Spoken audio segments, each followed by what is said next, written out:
Hi there, welcome back to my channel, the most triggering show on healing. So, I'm going to do a quick demo today. And if you are a student of mine, you will know that I do demos pretty much every class. So, I illustrate how healing works, how energy works.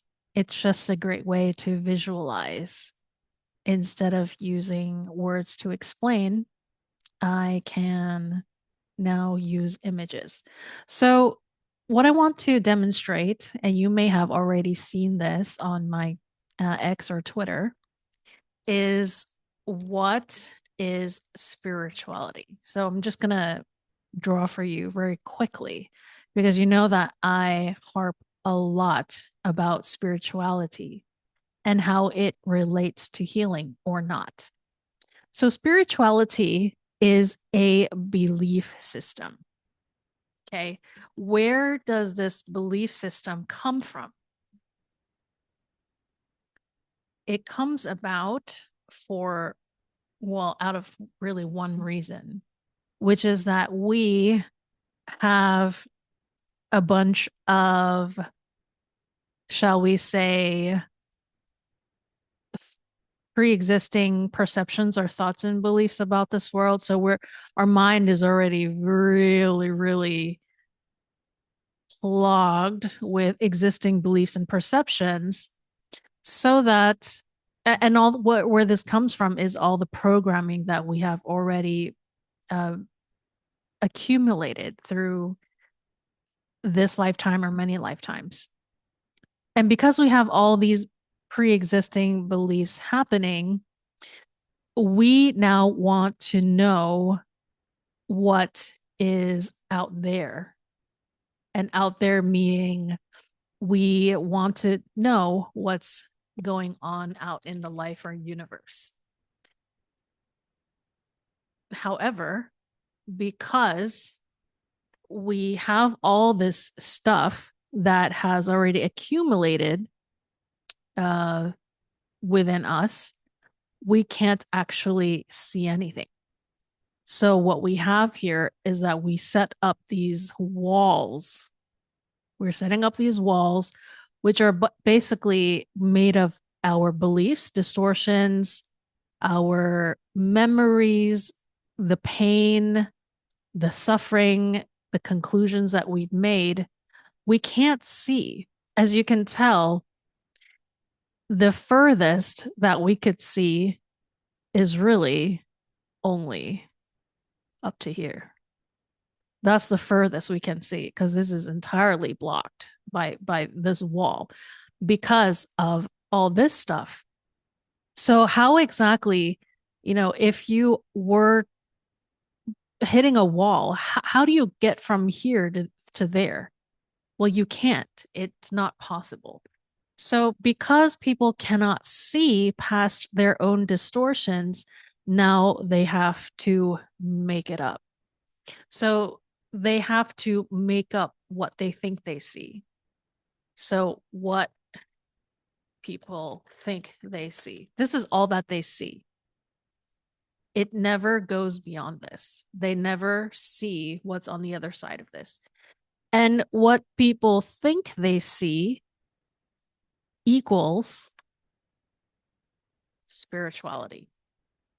That is all there is to it. That's what spirituality is. Because you can't see, you have to predict what you think you see beyond your distortions, which isn't possible.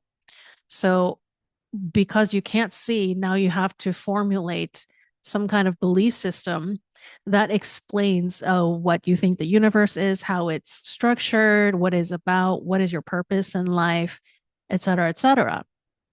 So, how does this relate to healing? Now, let me give you the other uh, example here as it relates to healing.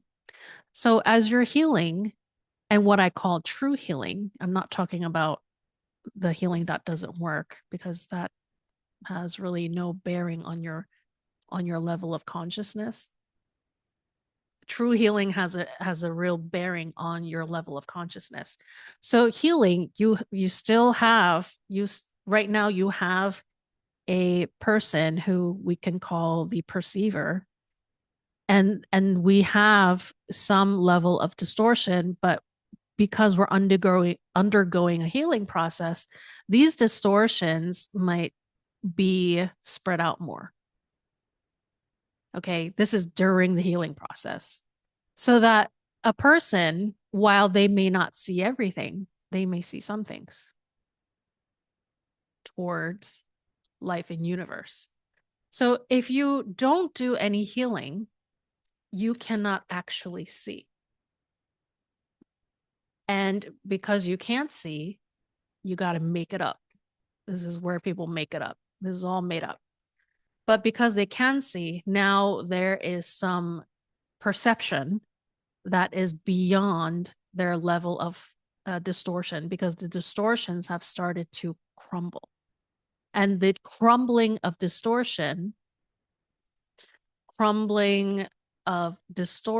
is only possible with true healing that has a bearing on a person's level of consciousness.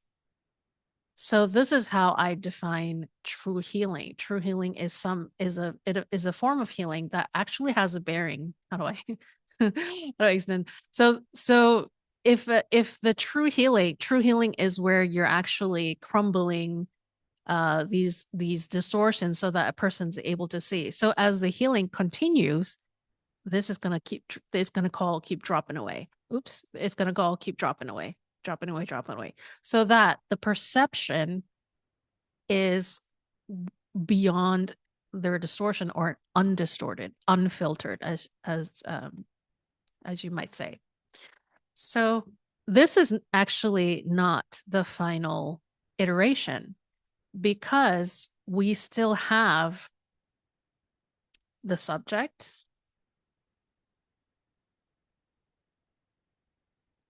and the subject is perceiving the object. So what that means is you, as a subject, see the universe, the object. Seeing is the action. So subject, action, object. That is to say, the statement could be called, I see universe, or it could also be called, I love you. And I talk about this a lot in terms of unconditional love. What exactly is unconditional love? So as long as you have I, subject, see, the action, universe, the object, or I, subject, love is the action, and then object is you, we can't call this unconditional, and we can't call this true consciousness. The only way it could be true consciousness is if we start eliminating some of these things in the equation. So what would make it conscious? What would make it unconditional? It's that, first of all, we might start saying we don't see the object. Okay, we drop this part. So then the person would look more like this. It would look more like I see, but there's no object. There's no object. You merely see, but there is nothing to see. So the I is retained, the action is retained, but there is a complete void. There is a void of the object. It doesn't exist. Doesn't exist. So some people might say that is consciousness. Because you see, because you love, that must be conscious. But actually, no. There's more that we can eliminate. We would actually, if we were to take this equation, we would eliminate the subject itself. We eliminate the I. Because why do we do that? As long as it's you seeing or it's you loving, it means it's conditional, because it's you. It's about you. But we're not going to make it about you. So we have to remove the subject. We remove the subject and the object. So all we have is the action. All we have is the seeing and the uh and the loving. And that is what we call consciousness or unconditional love, which I use interchangeably as meaning the same thing. So you can't really have unconditional love as long as it's I love you, because the condition is I have to be the one to love you. It's still conditional if we say I love, because it's still me doing the loving. Finally, when we drop both the subject and the object, we only have the action, and that is consciousness or unconditional love. You may have seen me define consciousness as infinite awareness without thought. And the reason I say this is because of exactly this equation. Infinite awareness means the seeing or the loving, but without thought means there's no thought of I, there's no thought of you, there's no thought of universe. So that's what consciousness means. What does all this mean? So when you reach a level of consciousness, which is an infinite awareness without thought, these statements, I see universe, become invalid. I believe spirituality, or um I see divine truth. It's not possible to have these statements within the realm of consciousness, because first of all, we eliminate you, and then we eliminate the subject because it doesn't exist.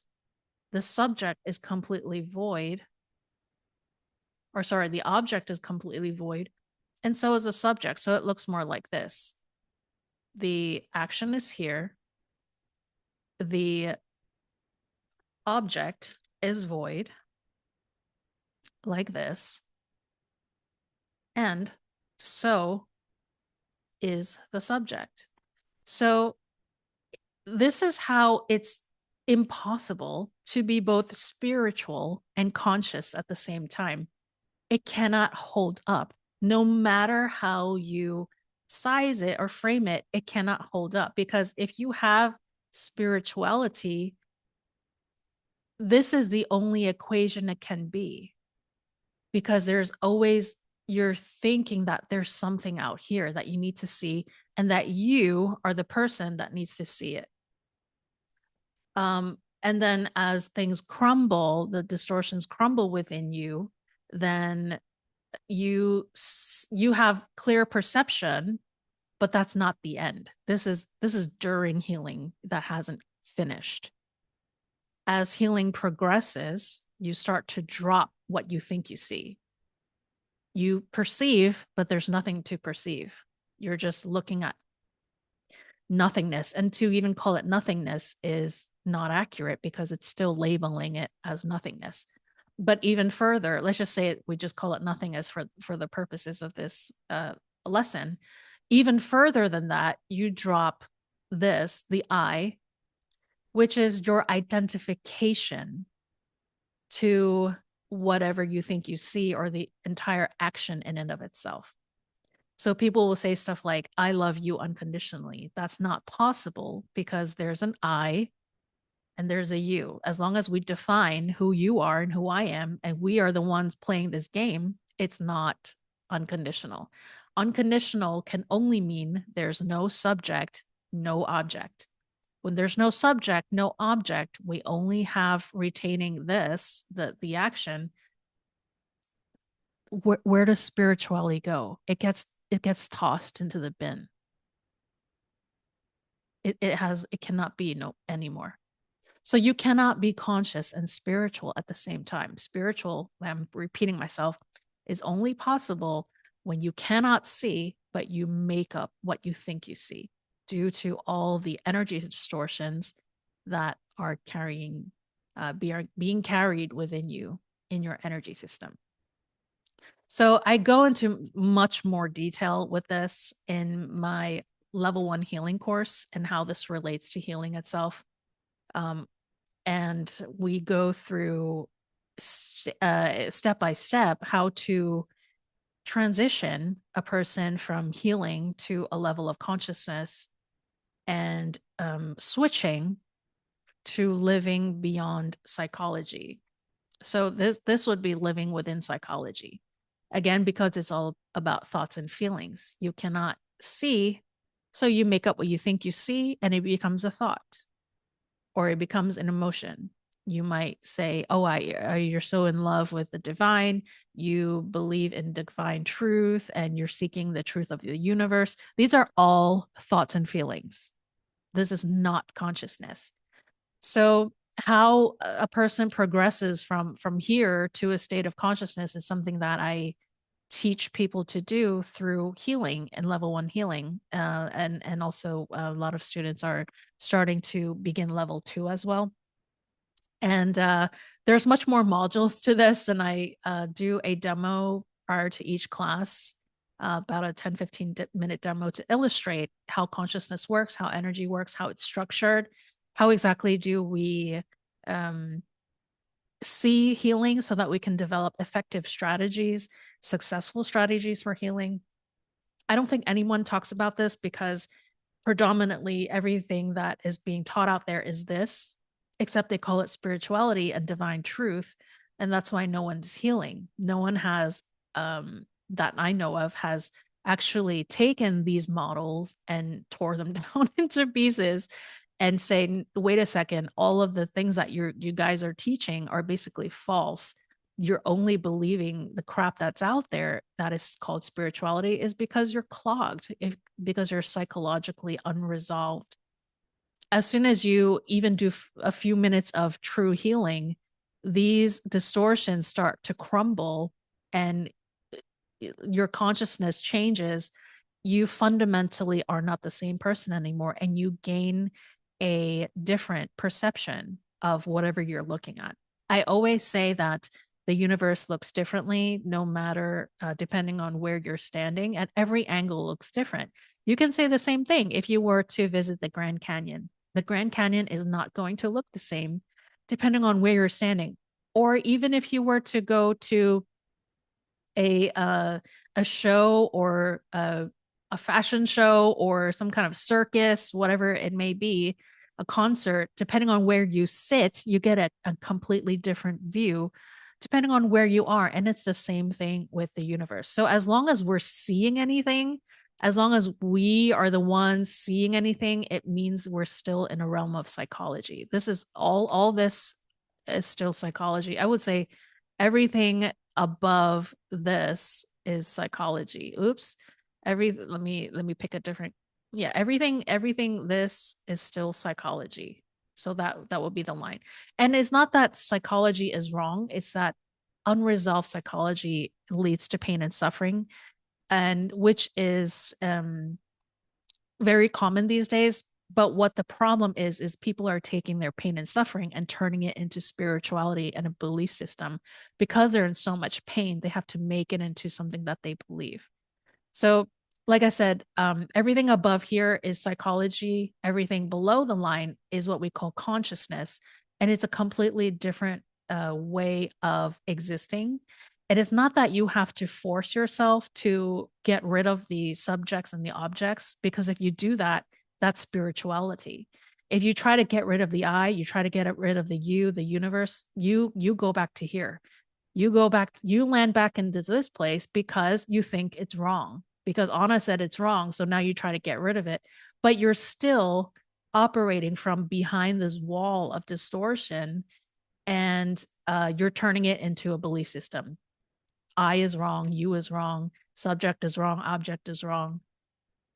If you take my words and try to bend yourself to get rid of these, you automatically turn it into distorted psychology or distorted spirituality. So you go back again. I'm repeating myself, but you go back to here. So this is why spirituality is flawed, because anything that I can tell you that I could tell you right now, oh, you're not existing consciously. You're not existing in the right way. You're not in bliss. You haven't let go of your beliefs and your fears, and you're not living in the present moment enough. You're not vibrating high enough. You're too far away from being enlightened and having a love or above frequency. Any of that stuff automatically, well, not automatically lands you back here. You still stay here. You're basically stay here. When people tell you, oh, you're not staying in the present moment well enough, or you're not vibrating love and above and all that stuff, you're all you're doing, you're just hitting another wall. That's all you do. Oh, it's wrong for me to be negative. You slam into another wall. It's wrong for me to be fearful. I'm going to be grateful and positive. You just slam into another wall. So as long as a person doesn't do healing, they're continually going to slam into their own wall of energy distortions. Meanwhile, they're gonna think they're being very spiritual because they're using the right words. They're probably meditating and doing all these spiritual practices, trying to convince themselves that they're being spiritual. But again and again and again, they're hitting the wall. What is meditation? It's constantly, constantly, constantly hitting the wall. But people try to imagine that they're tapping into some kind of higher consciousness because they're temporarily scrambling and making their minds very fuzzy and ungrounded. So they think they've landed somewhere out here, but it's not energetically possible because the wall is still there. The wall of psychology is still there. And that's why people have to meditate over and over and over, because they're constantly just bumping into this wall, constantly, constantly, constantly, constantly. Okay. So healing is the factor that changes the landscape of your energy system so that you can start to perceive through.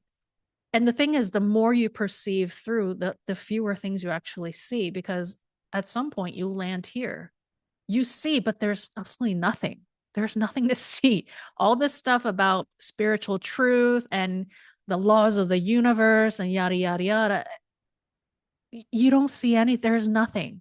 You can go into the great unknown, go infinite miles deep into the center of universe. You will never land anywhere. In order for you to see something, you have to actually collide with something that because in order for you to see, there has to be an object that is interfering with your seeing the deep into the emptiness. Your sight has to collide or land on an object that obstructs your sight. But if there's nothing, you just see infinitely. When you see infinitely, where's the spiritual truth? Like, where is it? What's the location of spiritual truth? It just keeps going and going and going and going and going. Where would it be? Where would it be? We can keep zooming out here. Where would it be? In order for you to see some kind of spiritual truth, there has to be an obstruction. It has to be now, or like, oh, you're like, oh, the law of attraction. Yeah. And then you hit another wall. Oh, the principles of manifestation, whatever it is. You have to be obstructed in order to see something. If you were truly seeing, but there is no object, it just keeps going forever, infinitely.